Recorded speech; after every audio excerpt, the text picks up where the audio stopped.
Greetings! Welcome to the Back Library. I am Madamus, former Cosmic Defender turned Archive Curator. And to those of you who are new to the channel, welcome. Welcome, Nolan. I see you in chat. Welcome, Omegs. Anyone else who's lurking or watching the VOD, welcome in. If you're familiar with this channel, tonight's going to be a bit different. Usually we do gaming streams, a lot of laughing, a lot of screaming on my part. We've done some chat sessions, looking through Blu-rays, and eventually will be DVDs, but tonight's a departure. I'm going to be doing my first live reading stream, and this is going to be of the original The Wonderful Wizard of Oz by L. Frank Baum. Now, this is a cold read. I have never read the book before, and I did not rehearse beforehand, so whatever happens, happens. This is going to be authentic and just a simple read. That's it. A simple, comfy, cozy read. If you'd like to treat this as an ASMR session, feel free to nod off to sleep. I'm not sure how far in the book we will get today, but we will continue this every Friday at 10 p.m. Eastern Standard Time throughout the duration of the book. What else should I say before we move on? Oh yes, Streamlab alerts are going to be turned off for this stream. I will be able to see them, but there won't be any sound because obviously we don't want that to jar folks out of their reverie. As far as interaction and chat interaction, there's not really going to be a whole lot. For the most part, I'm just going to be reading. But if there is anything of note that happens, then I will certainly reference it because I'd like Sag, I wanted you to mess up. Thanks, Omegs, giving me a lot of confidence there. I'd like this to be something that can be used for a VOD series as well, more than just the live stream. So it's something I'm hoping I can cut together when all this is over into a singular VOD. Not just a playlist, although I will set up a playlist once we do the future installments after tonight. Before we get started, let me go ahead and take a quick hydration break. If you've got a drink, take a drink. As Omegs often says, hydrate or dihydrate.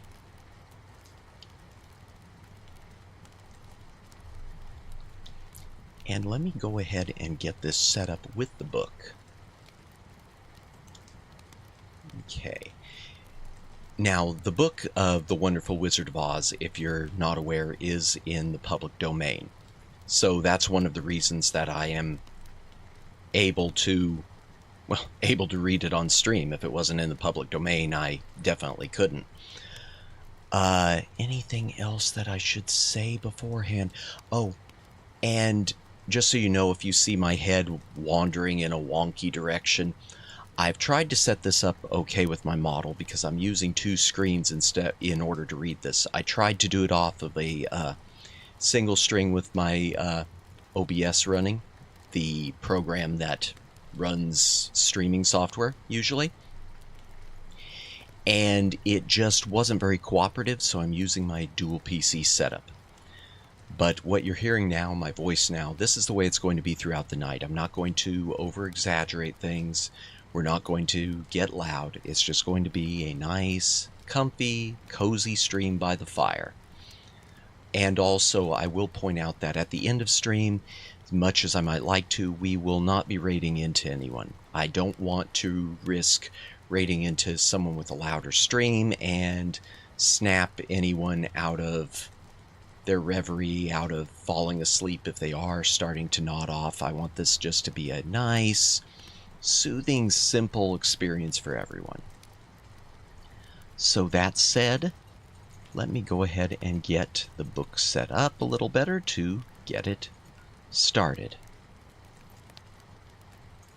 Just click, click, click. Well, Pog, this is some serious business, holy moly. Yeah, I want to treat this one as this is a lot different than the typical gaming streams. That lion looks like a big nerd. Well, this is the, I assume this is the original artwork from the book. I'm not sure what pressing this is. All I know is All I know is the book is in the public domain, and this is from a public domain resource.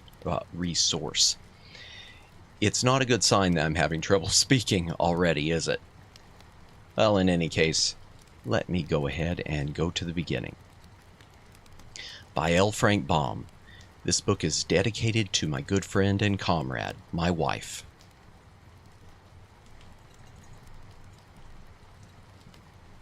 Introduction. Folklore, legends, myths, and fairy tales have followed childhood through the ages. For every healthy youngster has a wholesome and instinctive love for stories fantastic, marvelous, and manifestly unreal. The winged fairies of Grimm and Andersen have brought more happiness to childish hearts than all other human creations. Yet the old-time fairy tale, having served for generations, may now be classed as historical in the children's library. For the time has come for a series of newer wonder tales in which the stereotyped genie, dwarf, and fairy are eliminated, together with all the horrible and blood-curdling incidents devised by their authors to point a fearsome moral to each tale.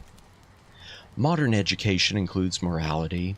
Therefore, the modern child seeks only entertainment in its wonder tales and gladly dispenses with all disagreeable incident.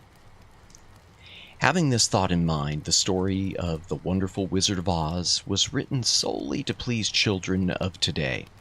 It aspires to being a modernized fairy tale in which the wonderment and joy are retained and the heartaches and nightmares are left out. L. Frank Baum, Chicago, April 1900.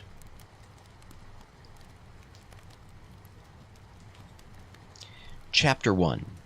The Cyclone. Dorothy lived in the midst of the great Kansas prairies, with Uncle Henry, who was a farmer, and Aunt Em, who was the farmer's wife. Their house was small, for the lumber to build it had to be carried by wagon many miles. There were 4 walls, a floor, and a roof, which made one room, and this room contained a rusty-looking cook stove, a cupboard for the dishes, a table, 3 or 4 chairs, and the beds. Uncle Henry and Aunt Em had a big bed in one corner, and Dorothy a little bed in another corner. There was no garret at all, and no cellar, except a small hole dug in the ground, called a cyclone cellar, where the family could go in case one of those great whirlwinds arose, mighty enough to crush any building in its path. It was reached by a trapdoor in the middle of the floor, from which a ladder led down into the small dark hole.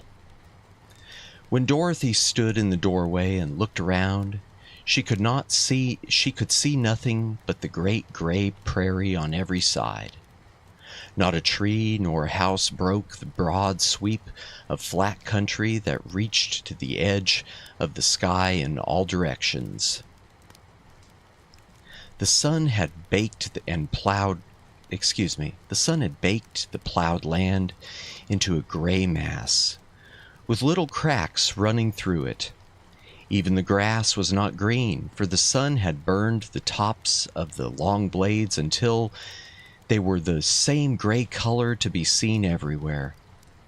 Once the house had been painted, but the sun blistered the paint and the rains washed it away, and now the house was as dull and gray as everything else. When Aunt Em came there to live, she was young. She was a young, pretty wife. The sun and wind had changed her too. They had taken the sparkle from her eyes and left them a sober gray. They had taken the red from her cheeks and lips, and they were gray also. She was thin and gaunt, and never smiled now. When Dorothy was an orphan, first came to her, Aunt Em had been so startled by the child's laughter that she would scream and press her hand upon her heart whenever Dorothy's merry voice reached her ears. And she still looked at the little girl with wonder that she could find anything to laugh at. Uncle Henry never laughed.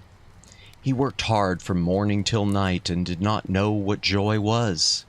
He was gray also, from his long beard to his rough boots, and he looked stern and solemn and rarely spoke. It was Toto that made Dorothy laugh and saved her from growing as gray as her other surroundings. Toto was not gray. He was a little black dog with long, silky hair and small black eyes that twinkled merrily on either side of his funny, wee nose. Toto played all day long, and Dorothy played with him, and loved him dearly. Today, however, they were not playing. Uncle Henry sat upon the doorstep and looked anxiously at the sky, which was even grayer than usual. Dorothy stood in the door, with Toto in her arms, and looked at the sky too. Aunt Em was washing the dishes. From the far north they heard a low wail of the wind, and Uncle Henry and Dorothy could see where the long grass bowed in waves before the coming storm. There now came a sharp whistling in the air from the south, and as they turned their eyes that way, they saw ripples in the grass coming from that direction also. Suddenly, Uncle Henry stood up. "There's a cyclone coming, Em," he called to his wife. "I'll go look after the stock." Then he ran toward the sheds where the cows and horses were kept. Aunt Em dropped her work and came to the door. One glance told her of the danger close at hand. "Quick, Dorothy," she screamed. "Run for the cellar." Toto jumped out of Dorothy's arms and hid under the bed, and the girls started to get him. Aunt Em, badly frightened, threw open the trap door in the floor and climbed down the ladder into the small dark hole. Dorothy caught Toto at last and started to follow her aunt.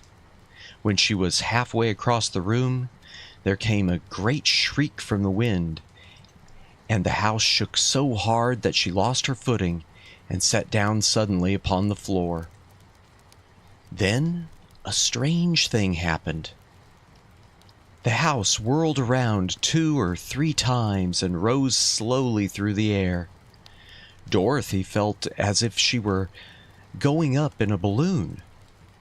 The north and south winds met where the house stood and made it the exact center of the cyclone.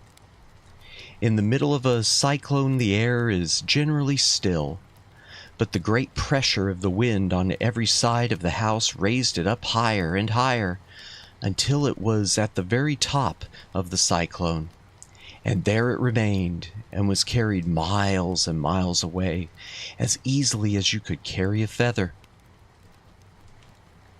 It was very dark, and the wind howled horribly around her, but Dorothy found she was riding quite easily. After the first few whirls around, and one other time when the house tipped badly, she felt as if she were being rocked gently, like a baby in a cradle. Toto did not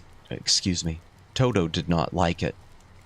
He ran about the room, now here, now there, barking loudly.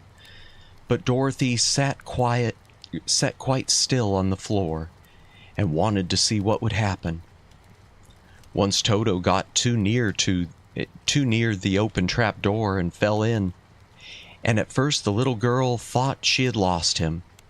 But soon she saw one of his ears sticking up through the hole, for the strong pressure of the air was keeping him up so that he could not fall. She crept to the hole, caught Toto by the ear, and dragged him into the room again, afterward closing the trap door so that no more accidents could happen. Hour after hour passed away, and slowly Dorothy got over her fright. But she felt quite lonely, and the wind shrieked so loudly all about her that she nearly became deaf. At first she had wondered if she would be dashed to pieces when the house fell again. But as the hours passed and nothing terrible happened, She stopped worrying and resolved to wait calmly and see what the future would bring. At last she crawled over the swaying floor to her bed and lay down upon it, and Toto followed and lay down beside her. In spite of the swaying of the house and the wailing of the wind, Dorothy soon closed her eyes and fell fast asleep. Hydration break before we start the next chapter.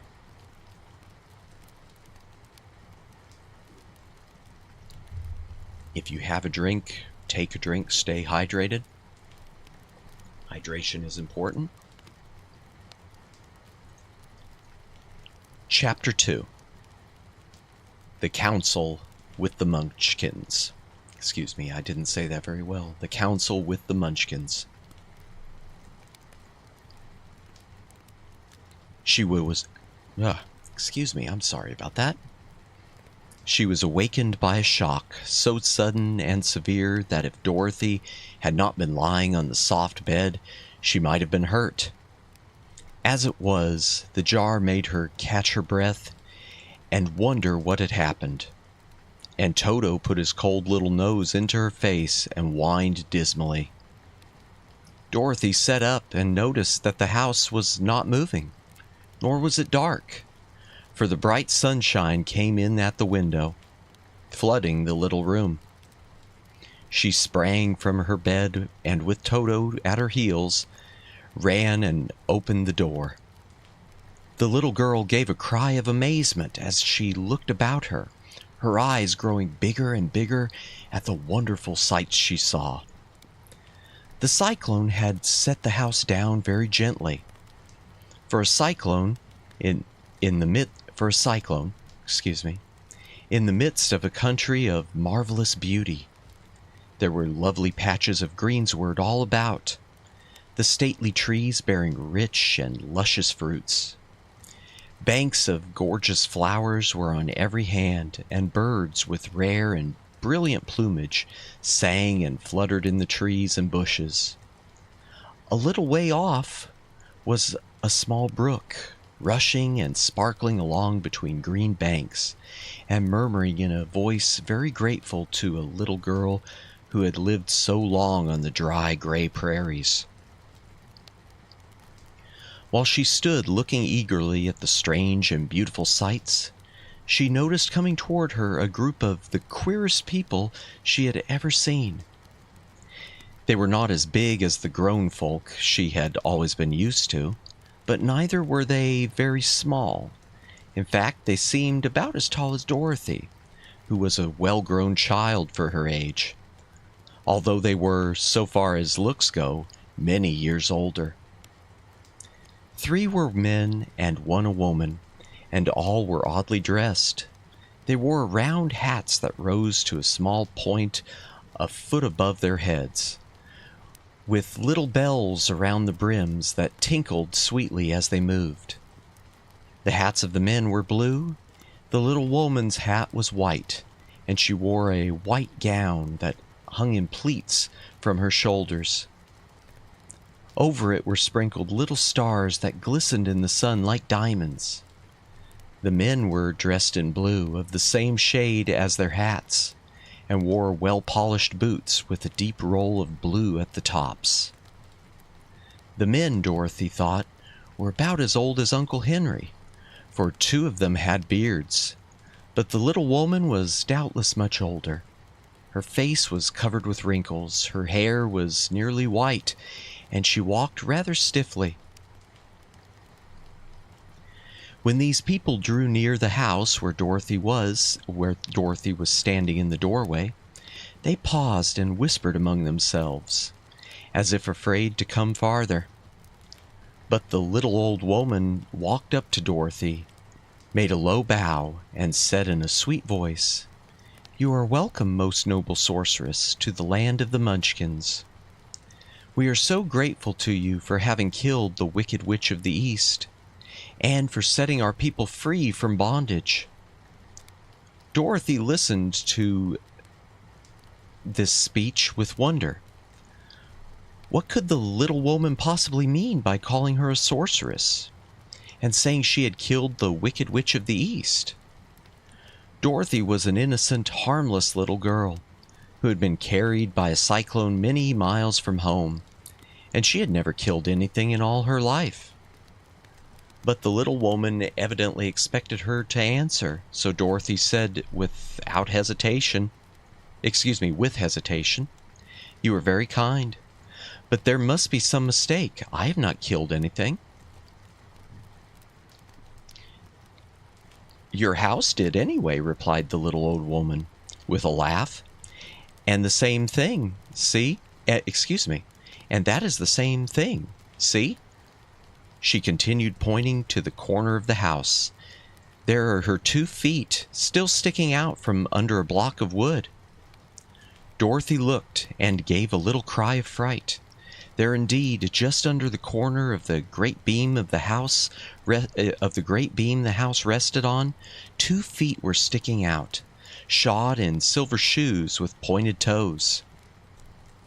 "Oh dear, oh dear," cried Dorothy, clasping her hands together in dismay. "The house must have fallen on her. Whatever shall we do?" "There's nothing to be done," said the little woman calmly. "But who was she?" asked Dorothy. "She was the Wicked Witch of the East, as I said," answered the little woman. "She has held all the Munchkins in bondage for many years, making them slave for her night and day. Now they are all set free, and are grateful to you for the favor." "Who are the Munchkins?" inquired Dorothy. "They are the people who live in this land of the East, where the Wicked Witch ruled." "Are you a Munchkin?" asked Dorothy. "No, but I am their friend, although I live in the land of the North. When they saw the Witch of the East was dead, the Munchkins sent a swift messenger to me, and I came at once. I am the Witch of the North." "Oh, gracious!" cried Dorothy. "Are you a real witch?" "Yes, indeed," answered the little woman. "But I am a good witch, and the people love me. I am not as powerful as the Wicked Witch was who ruled here, or I should have set the people free myself." "But I thought all witches were wicked," said the girl, who was half frightened at facing a real witch. "Oh no, that is a great mistake. There were only 4 witches in all the land of Oz, and 2 of them, those who live in the North and the South, are good witches. I know this is true, for I am one of them myself, and cannot be mistaken. Those who dwelt in the East and the West were indeed wicked witches. But now that you have killed one of them, there is but one wicked witch in all the land of Oz, the one who lives in the West." "But," said Dorothy, after a moment's thought, "Aunt Em has told me that the witches were all dead, years and years ago." "Who is Aunt Em?" inquired the little old woman. "She is my aunt, who lives in Kansas, where I came from." The Wicked Witch of the North, the Witch of the North seemed to think for a time, with her head bowed and her eyes upon the ground. Then she looked up and said, "I do not know where Kansas is, for I have never heard that country mentioned before. But tell me, is it a civilized country?" "Oh, yes," replied Dorothy. "Then that accounts for it. In the civilized countries, I believe there are no witches left, nor wizards, nor sorceresses, nor magicians. But you see, the land of Oz has never been civilized, for we are cut off from all the rest of the world. Therefore, we still have witches and wizards amongst us." "Who are the wizards?" asked Dorothy. "Oz himself is the great wizard," answered the witch, sinking her voice to a whisper. "He is more powerful than all the rest of us together. He lives in the City of Emeralds." Dorothy was going to ask another question, but just then the Munchkins, who had been standing silently by, gave a loud shout and pointed to the corner of the house where the Wicked Witch had been lying. "What is it?" asked the little old woman. and looked and began to laugh. The feet of the dead witch had disappeared entirely, and nothing was left but the silver shoes. She was so old, explained the Witch of the North, that she dried up quickly in the sun. That is the end of her. But the silver shoes are yours, and you shall have them to wear. She reached down and picked up the shoes, and after shaking the dust out of them, handed them to Dorothy. The Witch of the East was proud of those silver shoes, said one of the Munchkins, and there's some charm connected with them, but what it is we never knew. Dorothy carried the shoes into the house and placed them on the table. Then she came out again to the Munchkins and said, I am anxious to get back to my aunt and uncle, for I am sure they will worry about me. Can you help me find my way? The Munchkins and the witch first looked at one another, and then at Dorothy, and then shook their heads. At the east, not far from here, said one, there's a great desert, and none could live to cross it. It is the same at the south, said another, for I have been there and seen it. The south is the country of the Quadlings. I am told, said the third man, that it is the same at the west, and that country where the Winkies live is ruled by the wicked witch of the west, who would make you her slave if you passed her way. The north is my home, said the old lady, and at its edge is the same great desert that surrounds this land of Oz. I'm afraid, my dear, you will have to live with us. Dorothy began to sob at this, for she felt lonely among all these strange people. Her tears seemed to grieve the kind-hearted Munchkins, for they immediately took out their handkerchiefs and began to weep also. As for the little old woman, she took off her cap and balanced the point on the end of her nose, while she counted 1, 2, 3 in a solemn voice. At once the cap changed to a slate, on which was written in big white chalk marks, Let Dorothy go to the City of Emeralds. The little old woman took the slate from her nose, and having read the words on it, asked, Is your name Dorothy, my dear? Yes, answered the child, looking up and drying her tears. Then you must go to the City of Emeralds. Perhaps Oz will help you. Where is this city? Asked Dorothy. It is exactly in the center of the country, and is ruled by Oz, the great wizard I told you of. Is he a good man? Inquired the girl anxiously. He is a good wizard. Whether he is a man or not, I cannot tell, for I have never seen him. How can I get there? Asked Dorothy. You must walk. It is a long journey, through a country that is sometimes pleasant and sometimes dark and terrible. However, I will use all the magic arts I know of to keep you from harm. Won't you go with me? Pleaded the girl, who had begun to look upon the little old woman as her only friend. No, I cannot do that, she replied, but I will give you my kiss, and no one will dare injure a person who has been kissed by the Witch of the North. She came close to Dorothy and kissed her gently on the forehead.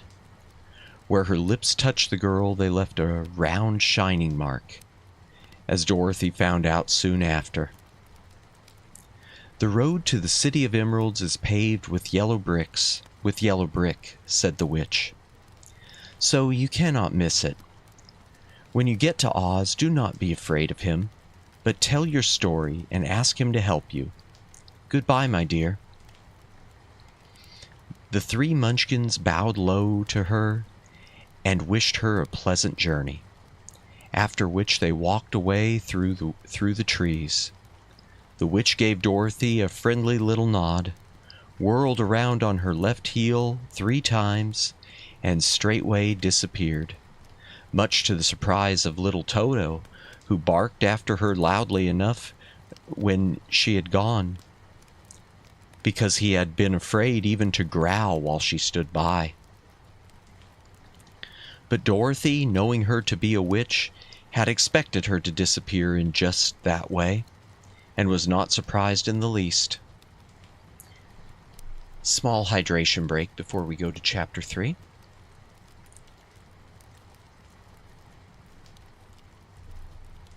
By the way, if you are new to the channel, or you're lurking, or you are watching the VOD, I hope you like what we're doing here. I post a news schedule every week. That's on both my X or Twitter page at the Back Library, or I post it in the YouTube community page here on YouTube. And there's also a standing live video with an extended upcoming date where I post the schedule weekly. Chapter 3. How Dorothy Saved the Scarecrow.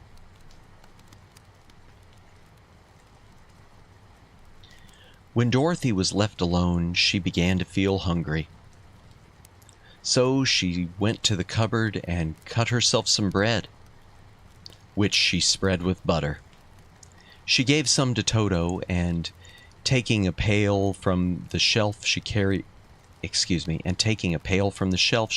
it down to the little brook and filled it with clear, sparkling water.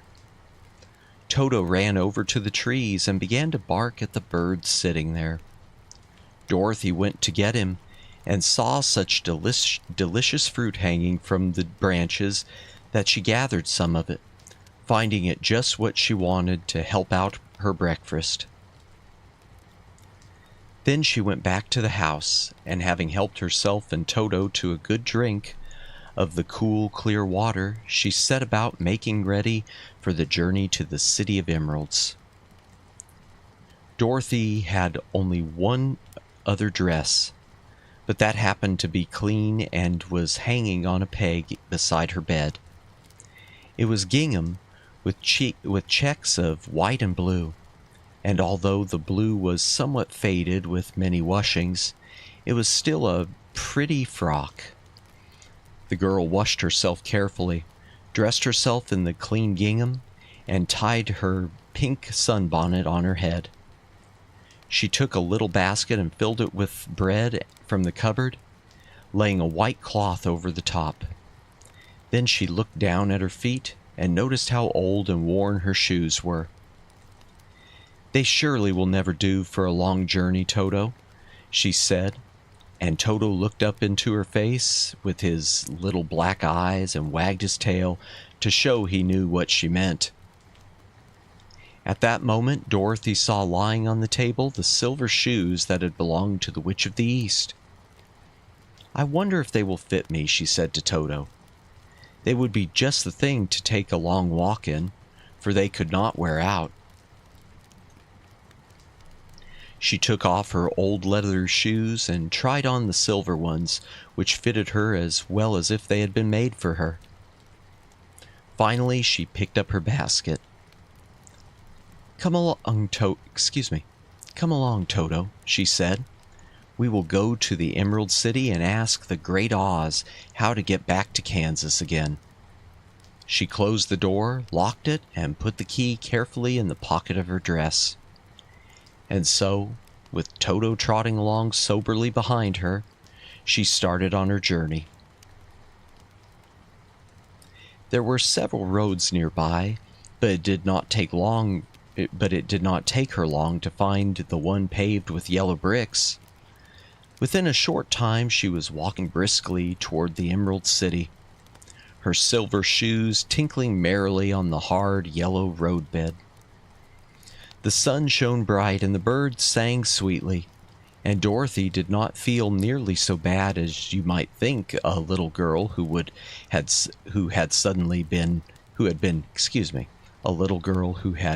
been suddenly whisked away from her own country and set down in the midst of a strange land. She was surprised as she walked along to see how pretty the country was about her. There were neat fences at the sides of the road, painted a dainty blue color, and beyond them were fields of grain and vegetables in abundance. Evidently, the Munchkins were good farmers and able to raise large crops. Once in a while, she would pass a house, and the people came out to look at her and bow low as she went by, for everyone knew she had been the means of destroying the Wicked Witch and setting them free from bondage. The houses of the Munchkins were odd-looking dwellings, for each was round with a big dome for a roof. All were painted blue, for in this country of the East, blue was the favorite color. Toward evening, when Dorothy was tired with her long walk and began to wonder where she should pass the night, she came to a house rather larger than the rest. On the green lawn before it, many men and women were dancing. 5 little fiddlers played as loudly as possible, and the people were laughing and singing, while a big table nearby was loaded with delicious fruits and nuts, pies and cakes, and many other good things to eat. The people greeted Dorothy kindly and invited her to supper and to pass the night with them, for this was the home of one of the richest Munchkins in the land, and his friends were gathered with him to celebrate their freedom from the bondage of the Wicked Witch. Dorothy ate a hearty supper and was waited upon by the rich Munchkin himself, whose name was Bock. Then she sat upon a settee and watched the people dance. When Bock saw her silver shoes, he said, "You must be a great sorceress." "Why?" asked the girl. "Because you wear silver shoes and have killed the Wicked Witch. Besides, you have white in your frock, and only witches and sorceresses wear white."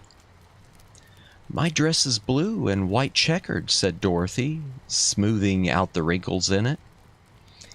"It is kind of you to wear that," said Bock. "Blue is the color of the Munchkins, and white is the witch color, so we know you are a friendly witch." Dorothy did not know what to say to this, for all the people seemed to think her a witch, and she knew very well she was only an ordinary little girl who had come by the chance of a cyclone into a strange land. When she had tired watching the dancing, Bock led her into the house, where he gave her a room with a pretty bed in it. The sheets were made of blue cloth, and Dorothy slept soundly in them till morning, with Toto curled up on the blue rug beside her. She ate a hearty breakfast and watched a wee Munchkin baby, who played with Toto and pulled his tail and crowed and laughed in a way that greatly amused Dorothy.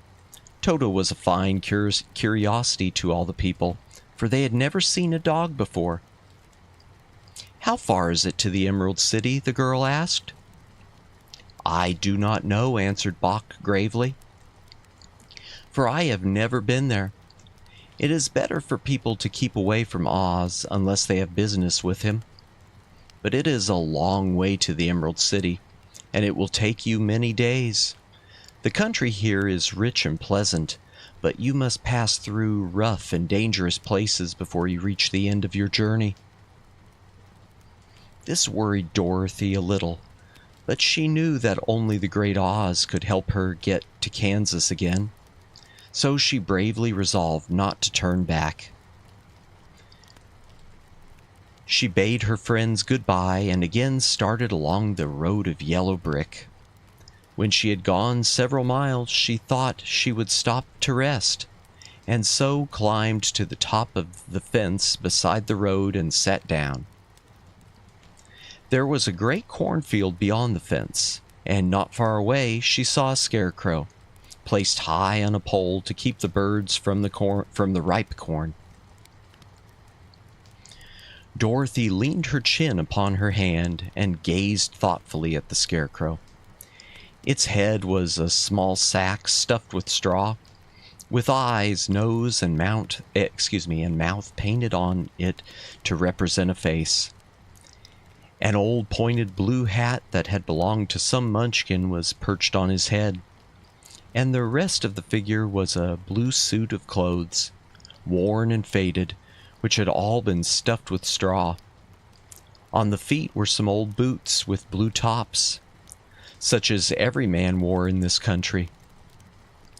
And the figure was raised above the stalks of corn by means of the pole stuck up its back. While Dorothy was looking earnestly into the queer painted face of the Scarecrow, she was surprised to see one of the eyes slowly wink at her. She thought she must have been mistaken at first, for none of the scarecrows in Kansas ever wink. But presently the figure nodded its head to her in a friendly way. Then she climbed down from the fence and walked up to it, while Toto ran around the pole and barked. "Good day," said the Scarecrow in a rather husky voice. "Did you speak?" asked the girl in wonder. "Certainly," answered the Scarecrow. "How do you do?" "I'm pretty well, thank you," replied Dorothy politely. "How do you do?" "I'm not feeling well," said the Scarecrow with a smile, for it is very tedious being perched up here night and day to scare away crows. "Can't you get down?" asked Dorothy. "No, for this pole is stuck up my back. If you will please take away the pole, I shall be greatly obliged to you." Dorothy reached up both arms and lifted the figure off the pole. For, being stuffed with straw, it was quite light. "Thank you very much," said the Scarecrow, when he had been set down on the ground. "I feel like a new man." Dorothy was puzzled at this, for it sounded queer to hear a stuffed man speak, and to see him bow and walk along beside her. "Who are you?" asked the Scarecrow, when he had stretched himself and yawned. "And where are you going?" "My name is Dorothy," said the girl, "and I am going to the Emerald City to ask the Great Oz to send me back to Kansas." "Where's the Emerald City?" he inquired. "And who is Oz?" "Why don't you know?" she returned in surprise. "No, indeed. I don't know anything. You see, I am stuffed, so I have no brains at all," he answered sadly. "Oh," said Dorothy, "I'm awfully sorry for you." "Do you think," he asked, "if I go to the Emerald City with you, that Oz would give me some brains?" "I cannot tell," she returned, "but you may come with me, if you like. If Oz will not give you any brains, you will be no worse off than you are now." "That is true," said the Scarecrow. "You see," he continued confidentially, "I don't mind my legs and arms and body being stuffed, because I cannot get hurt. If anyone treads on my toes, or sticks a pin into me, it doesn't matter, for I cannot feel it. But I do not want people to call me a fool. And if my head stays stuffed with straw instead of with brains, as yours is, how am I ever to know anything?" "I understand how you feel," said the little girl, who was truly sorry for him. "If you will come with me, I'll ask Oz to do all he can for you." "Thank you," he answered gratefully. They walked back to the road. Dorothy helped him over the fence, and they started along the path of yellow brick for the Emerald City. Toto did not like this addition to the party at first. He smelled around the stuffed man as if he suspected there might be a nest of rats in the straw, and he often growled in an unfriendly way at the Scarecrow. "Don't mind Toto," said Dorothy to her new friend. "He never bites." "Oh, I'm not afraid," replied the Scarecrow. "He can't hurt the straw." Do let me carry that basket for you. I shall not mind it, for I can't get tired. I'll tell you a secret," he continued as he walked along. "There is only one thing in the world I am afraid of." "What is that?" asked Dorothy. "The Munchkin farmer excuse me, let me try that sentence again. My apologies. "What is that?" asked Dorothy. "The Munchkin farmer who made you?" "No," answered the Scarecrow. "It is a lighted match." Hydration break before we start the next chapter.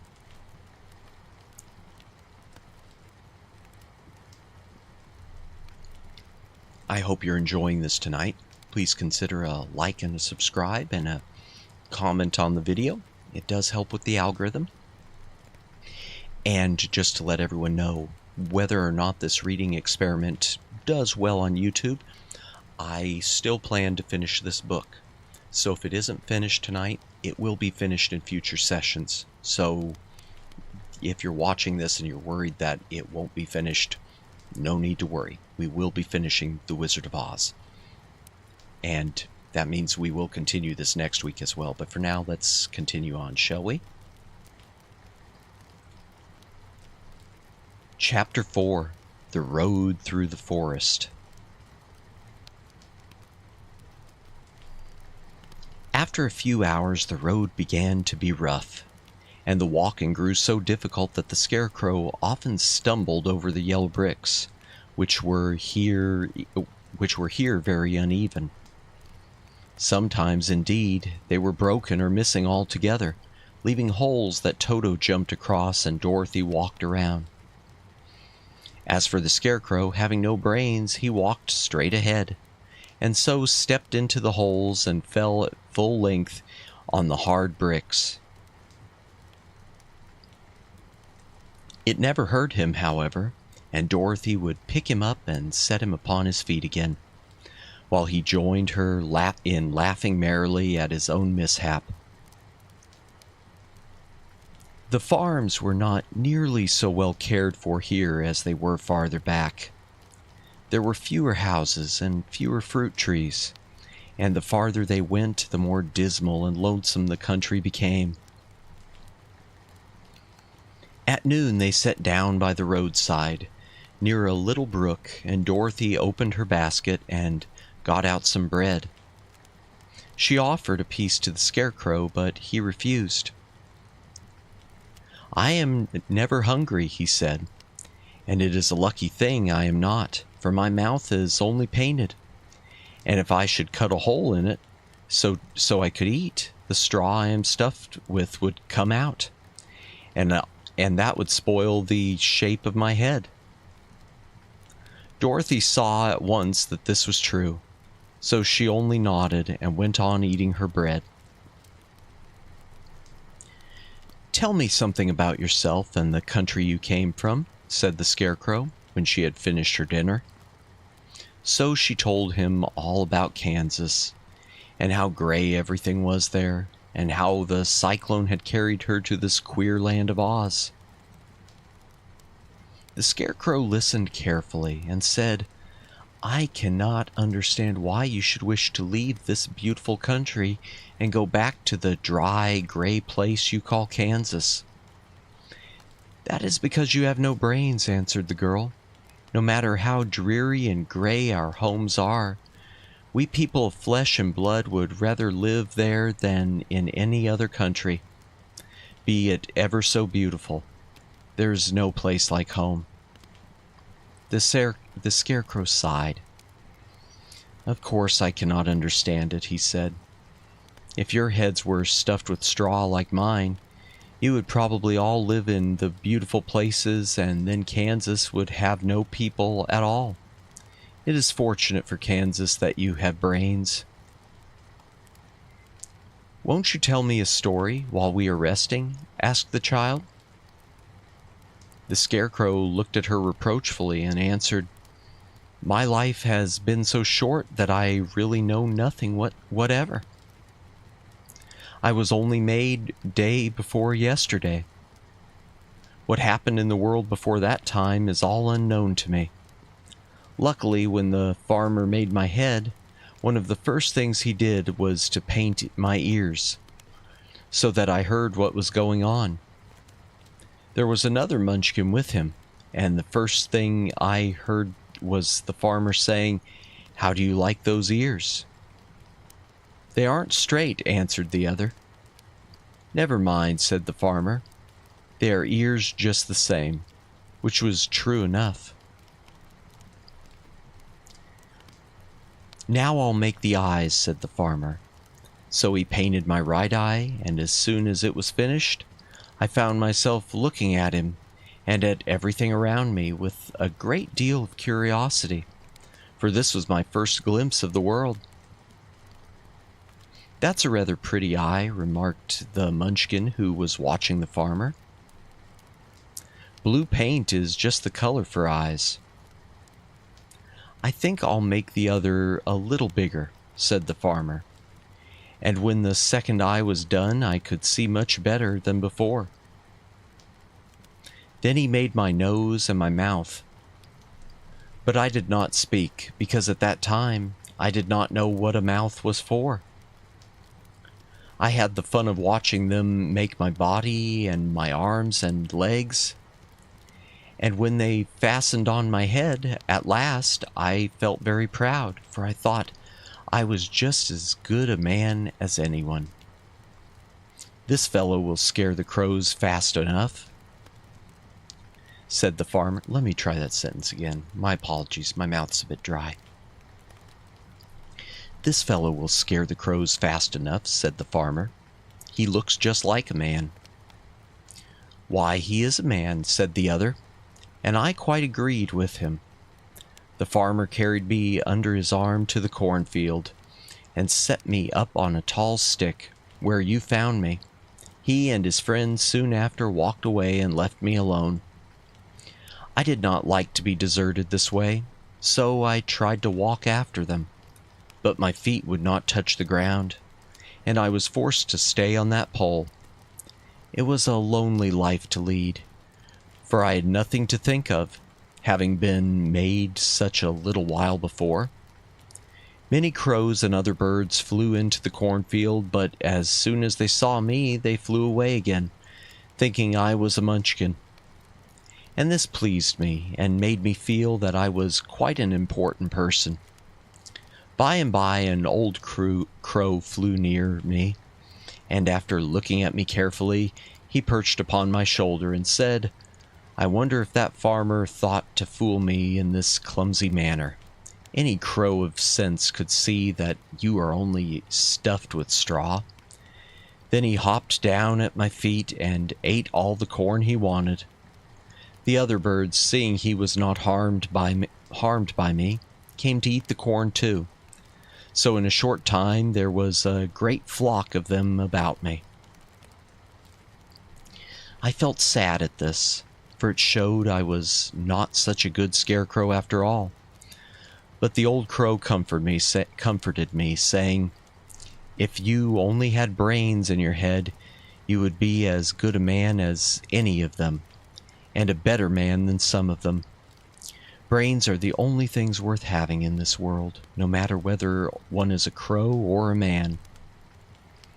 After the crows had gone, I thought this over, and decided I would try hard to get some brains.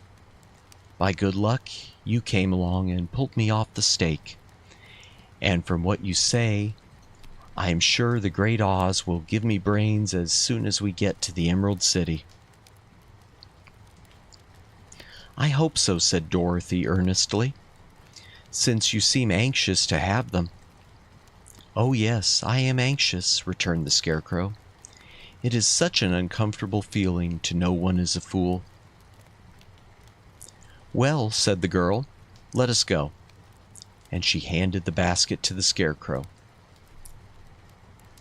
There were no fences at all by the roadside now, and the land was rough and untilled. Toward evening they came to a great forest, where the trees grew so big and close together that their branches met over the road of yellow brick. It was almost dark under the trees, for the branches shut out the daylight. But the travelers did not stop, and went on to the forest. And went on into the forest. "If this road goes in, it must come out," said the Scarecrow. "And as the Emerald City is at the other end of the road, we must go wherever it leads. Wherever it leads us." "Anyone would know that," said Dorothy. "Certainly, that is why I know it," returned the Scarecrow. "If it required brains to figure it out, I never should have said it. After an hour or so, the light faded away, and they found themselves stumbling along in the darkness. Dorothy could not see at all, but Toto could, for some dogs see very well in the dark, and the Scarecrow declared he could see as well as by day. So she took hold of his arm and managed to get along fairly well. "If you see any house or any place where we can pass the night," she said, "you must tell me, for it is very uncomfortable walking in the dark." Soon after, the Scarecrow stopped. "I see a little cottage at the right of us," he said, "built of logs and branches. Shall we go there?" "Yes, indeed," answered the child. "I am all tired out." So the Scarecrow led her through the trees until they reached the cottage, and Dorothy entered and found a bed of dried leaves in one corner. She lay down at once, and with Toto beside her soon fell into a sound sleep. The Scarecrow, who was never tired, stood up in another corner and waited patiently until morning came. Hydration break. I'm sorry, my mouth has been getting very dry reading this.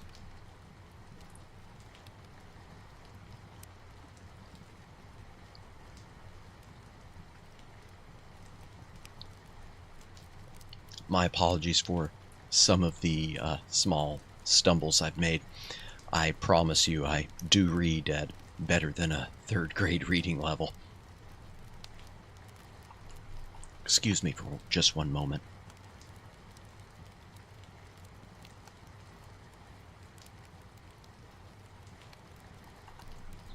Apologies for that, I had to cough.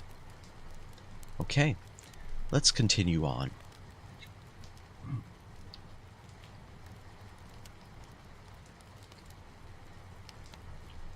Chapter 5. The Rescue of the Tin Woodman. When Dorothy awoke, the sun was shining through the trees, and Toto had long been out chasing birds around him and squirrels. She sat up and looked around her. There was the Scarecrow, still standing patiently in his corner, waiting for her. "We must go and search for water," she said to him. "Why do you want water?" he asked. "To wash my face clean after the dust of the road, and to drink, so the dry bread will not stick in my throat." "It must be inconvenient to be made of flesh," said the Scarecrow thoughtfully, "for you must sleep and eat and drink. However, you have brains, and it is worth a lot of bother to be able to think properly."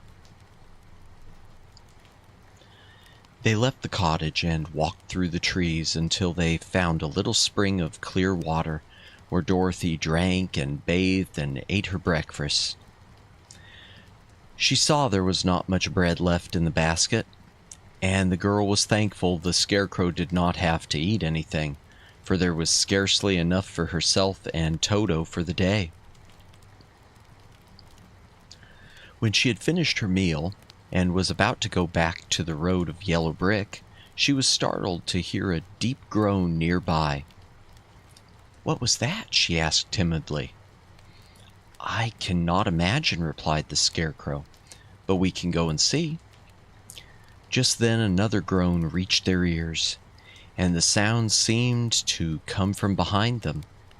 They turned and walked through the forest a few steps when Dorothy discovered something shining in a ray of sunshine that fell between the trees. She ran to the place and then stopped short, with a little cry of surprise. One of the big trees had been partly chopped through, and standing beside it, with an uplifted axe in his hands, was a man made entirely of tin. His head and arms and legs were jointed upon his body, but he stood perfectly motionless, as if he could not stir at all. Dorothy looked at him in amazement, and so did the Scarecrow, while Toto barked sharply and made a snap at the tin legs, which hurt his teeth. "Did you groan?" asked Dorothy. "Yes," answered the Tin Man, "I did. I've been groaning for more than a year, and no one has ever heard me before or come to help me." "What can I do for you?" she inquired softly, for she was moved by the sad voice in which the man spoke. "Get an oil can and oil my joints," he answered. "They are rusted so badly that I cannot move them at all. If I am well oiled, I shall soon be all right again. You will find an oil can on a shelf in my cottage." Dorothy at once ran back to the cottage and found the oil can, and then she returned and asked anxiously, "Where are your joints?"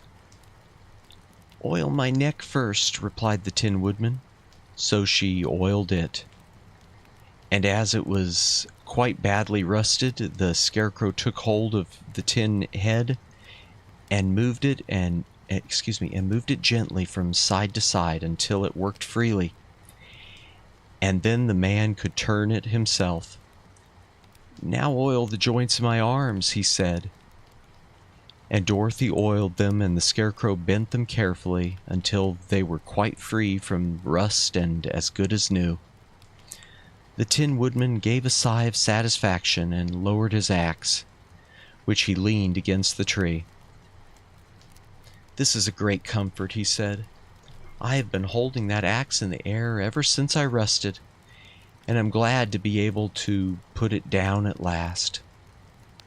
Now, if you will oil the joints of my legs, I shall be all right once more." So they oiled his legs until he could move them freely, and he thanked them again and again for his release, for he seemed a very polite creature and very grateful. "I might have stood there always if you had not come along," he said. "So you have certainly saved my life. How did you happen to be here?"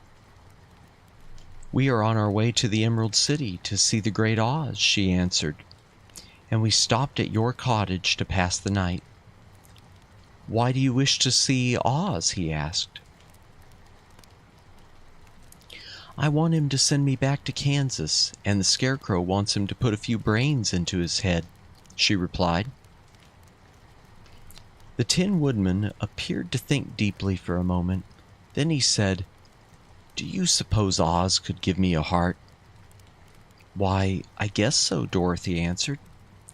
"It would be as easy as to give the Scarecrow brains." "True," the Tin Woodman returned. "So, if you will allow me to join your party, I will also go to the Emerald City and ask Oz to help me." "Come along," said the Scarecrow heartily, and Dorothy added she would be pleased to have his company. So the Tin Woodman shouldered his axe, and they all passed through the forest until they came to the road that was paved with yellow brick. The Tin Woodman had asked Dorothy to put the oil can in her basket, for, he said, if I should get caught in the rain and rust again, I would need the oil can badly.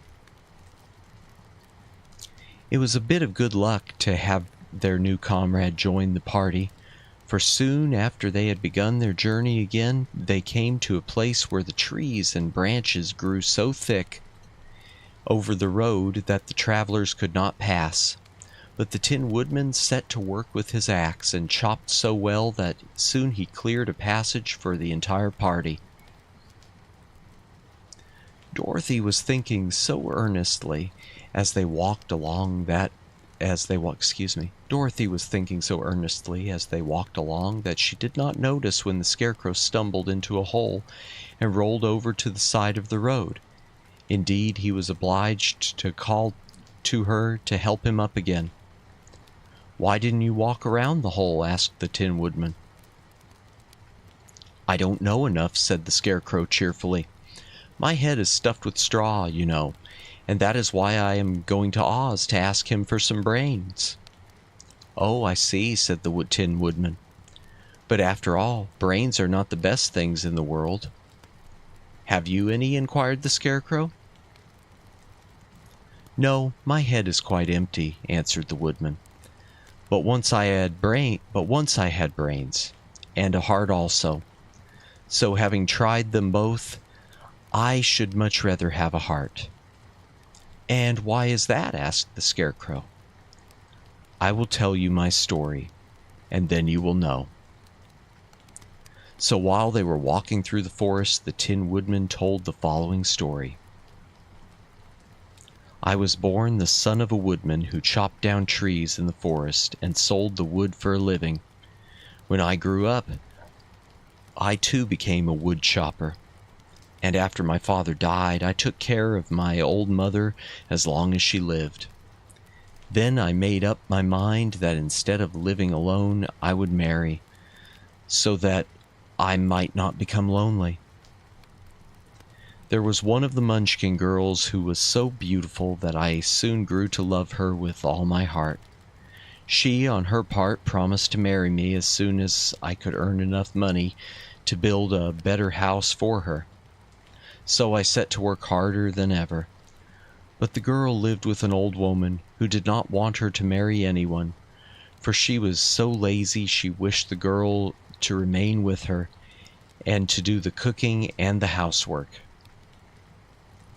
So the old woman went to the Wicked Witch of the East and promised her 2 sheep and a cow if she would prevent the marriage. Thereupon the Wicked Witch enchanted my axe, and when I was chopping away at my best one day, for I was anxious to get the new house and my wife as soon as possible, the axe slipped all at once and cut off my left leg. This at first seemed a great misfortune, for I knew a one-legged man could not do very well as a wood chopper. So I went to a tinsmith and had him make me a new leg out of tin.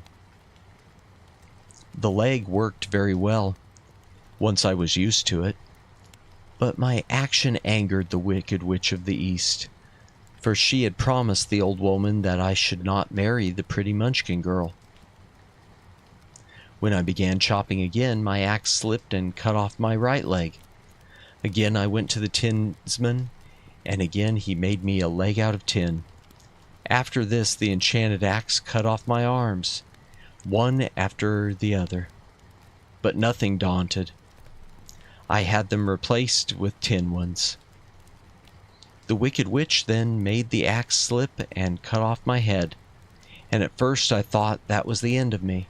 But the tinsmith happened to come along, and he made me a new head out of tin. I thought I had beaten the Wicked Witch then, and I worked harder than ever. But I little knew how cruel my enemy could be. She thought of a new way to kill my love for the beautiful Munchkin maiden, and made my axe slip again, so that it cut right through my body, splitting me into 2 halves. Once more the tinsmith came to my help and made me a body of tin. Fastening my tin arms and legs and head to it by means of joints, so that I could move around as well as ever. But alas, I had no heart. I now had no heart. Excuse me, I misread that again. I had now no heart, so that I lost all my love for the Munchkin girl, and did not care whether I married her or not. I suppose she is still living with the old woman, waiting for me to come after her. My body shone so brightly in the sun that I felt very proud of it, and it did not matter now if my axe slipped, for it could not cut me. There was only one danger, that my joints would rust. But I kept an oil can in my cottage and took care to oil myself whenever I needed it. However, there came a day when I forgot to do this, and being caught in a rainstorm before I thought of the danger, my joints had rusted, and I was left to stand in the woods until you came to help me. It was a terrible thing to undergo, but during the year I stood there, I had time to think that the greatest loss I had known was the loss of my heart. While I was in love, I was the happiest man on earth, but no one can love who has not a heart, and so I am resolved to ask Oz to give me one. If he does, I will go back to the Munchkin Maiden and marry her. Both Dorothy and the Scarecrow had been greatly interested in the story of the Tin Woodman, and now they knew why he was so anxious to get a new heart. "All the same," said the Scarecrow, "I shall ask for brains instead of a heart, for a fool would not know what to do with a heart if he had one." "I shall take the heart," returned the Tin Woodman, "for brains do not make one happy, and happiness is the best thing in the world." Dorothy did not say anything, for she was puzzled to know which of her two friends was right, and she decided if she could get back to Kansas and Aunt Em, it did not matter so much whether the Woodman had no brains and the Scarecrow no heart, for each got what he wanted. What worried her most was that the bread was nearly gone, and another meal for herself and Toto would empty the basket. To be sure, neither the Woodman nor the Scarecrow ever ate anything, but she was not made of tin nor straw, and could not live unless she was fed. Hydration break. Sorry for taking so many hydration breaks. Like I said earlier, my mouth is a little dry, and again, I'm sorry for stumbling as I have. Perhaps I'm a bit tired too, and the story is very soothing.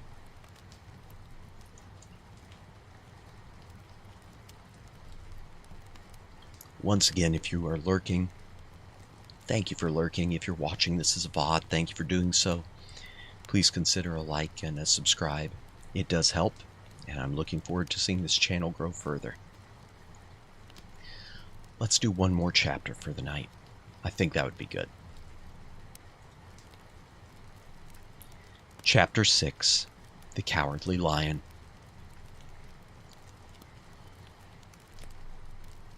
All this time, Dorothy and her companions had been walking through the thick woods. The road was still paved with yellow brick, but these were much covered by dry branches and dead leaves from the trees, and the walking was not at all good.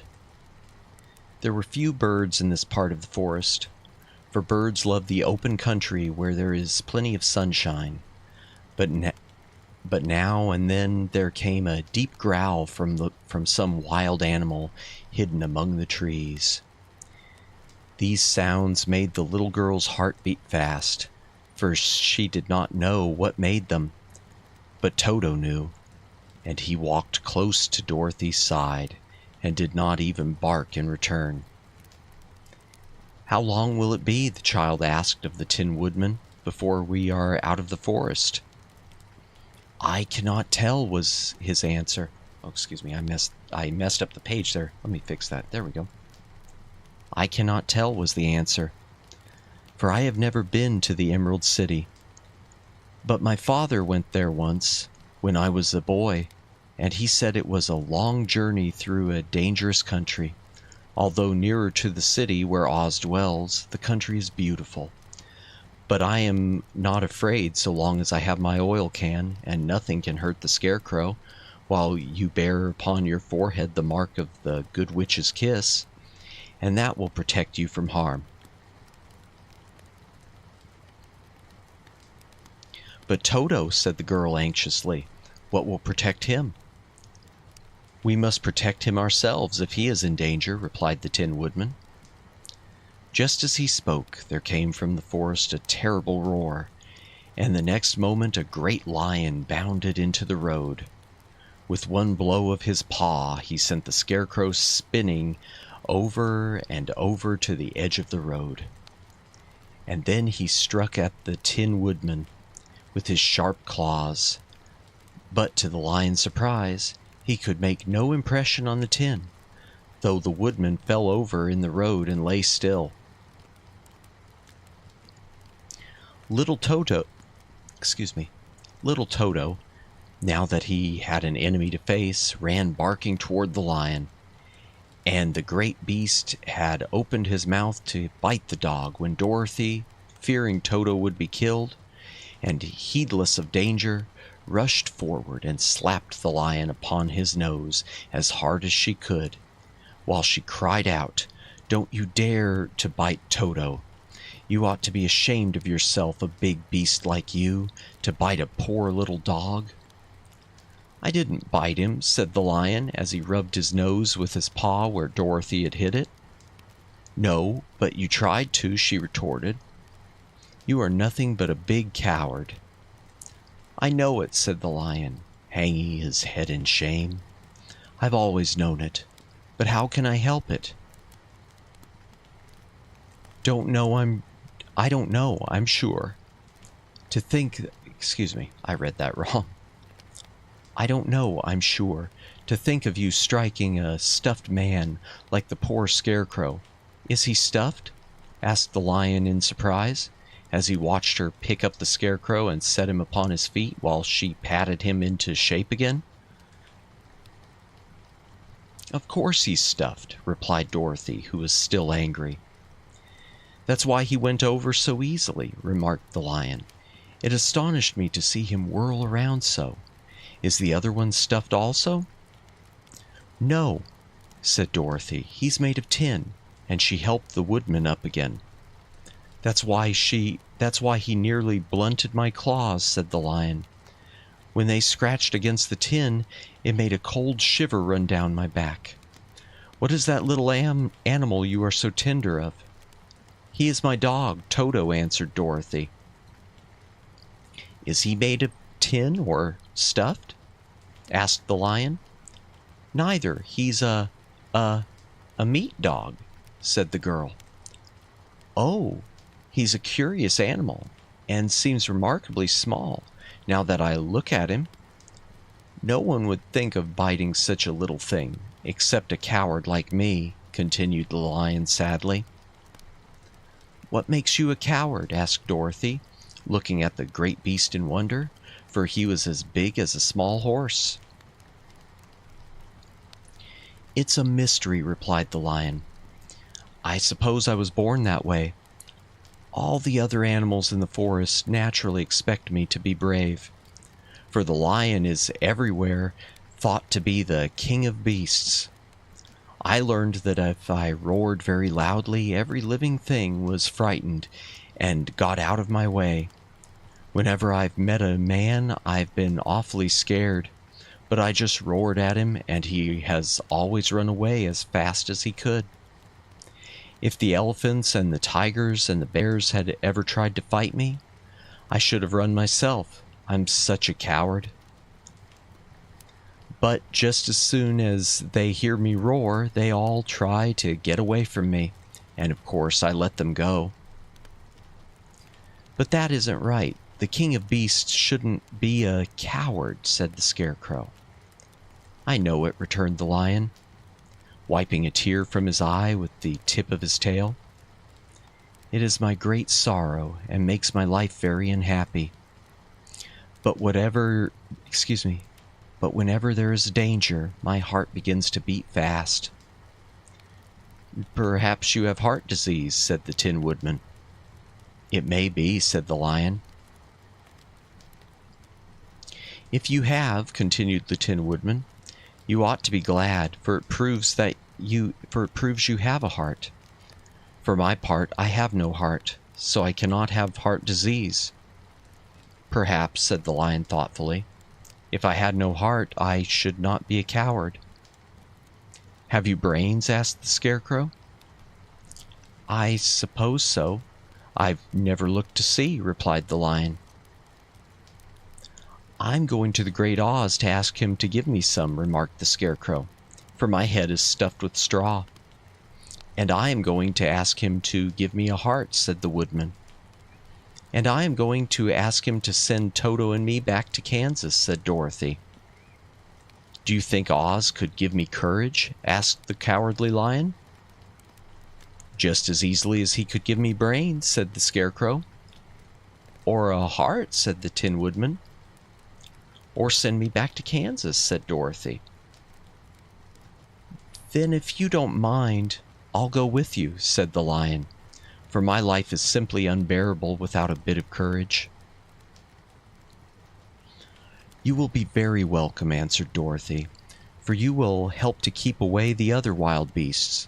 It seems to me they must be more cowardly than you are if they allow you to scare them so easily. They really are, said the lion, but that doesn't make me any braver. And as long as I know myself to be a coward, I shall be unhappy. So once more the little company set off upon the journey, the lion walking with stately strides at Dorothy's side. Toto did not approve of this new comrade at first, for he could not forget how nearly he had been crushed between the lion's great jaws. But after a time, he became more at ease, and presently Toto and the Cowardly Lion had grown to be good friends. During the rest of that day, there was no other adventure to mar the peace of their journey. Once, indeed, the Tin Woodman stepped upon a beetle that was crawling along the road, and killed the poor little thing. This made the Tin Woodman very unhappy, for he was always careful not to hurt any living creature. And as he walked along, he wept several tears of sorrow and regret. These tears ran slowly down his face and over the hinges of his jaw, and there they rested. When Dorothy presently asked him a question, the Tin Woodman could not open his mouth, for his jaws were tightly rusted together. He became greatly frightened at this, and made many motions to Dorothy to relieve him, but she could not understand. The lion was also puzzled to know what was wrong, but the Scarecrow seized the oil can from Dorothy's basket and oiled the woodman's jaws, so that after a few moments he could talk as well as before. This will serve me a lesson, said he, to look where I step, for if I should kill another bug or beetle, I should surely cry again, and crying rusts my jaws so that I cannot speak. Thereafter he walked very carefully, with his eyes on the road, and when he saw a tiny ant toiling by, he would step over it so as not to harm it. The Tin Woodman knew very well he had no heart, and therefore he took great care never to be cruel or unkind to anything. You people with hearts, he said, have something to guide you, and need never do wrong. But I have no heart, and so I must be very careful. When Oz gives me a heart, of course, I needn't mind so much. Quick hydration break as we close out.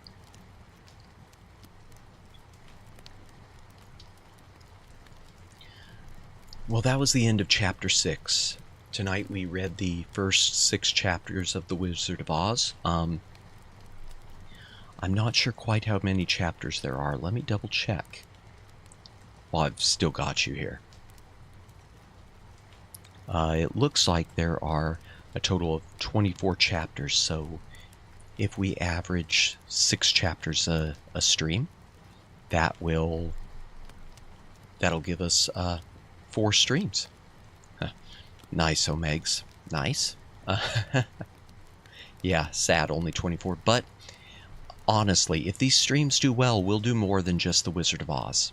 In fact, unless I'm mistaken, all of the original L. Frank Baum Oz books are now public domain. Plus, there are several other books I was looking over when I picked this out. In fact, when I originally was looking for a book to read, I went to see if, of all things, Conan the Barbarian was public domain, which it isn't. But several of the other Robert E. Howard stories are public domain. So if these go over well, we can look into doing some other things like that and some other public domain works.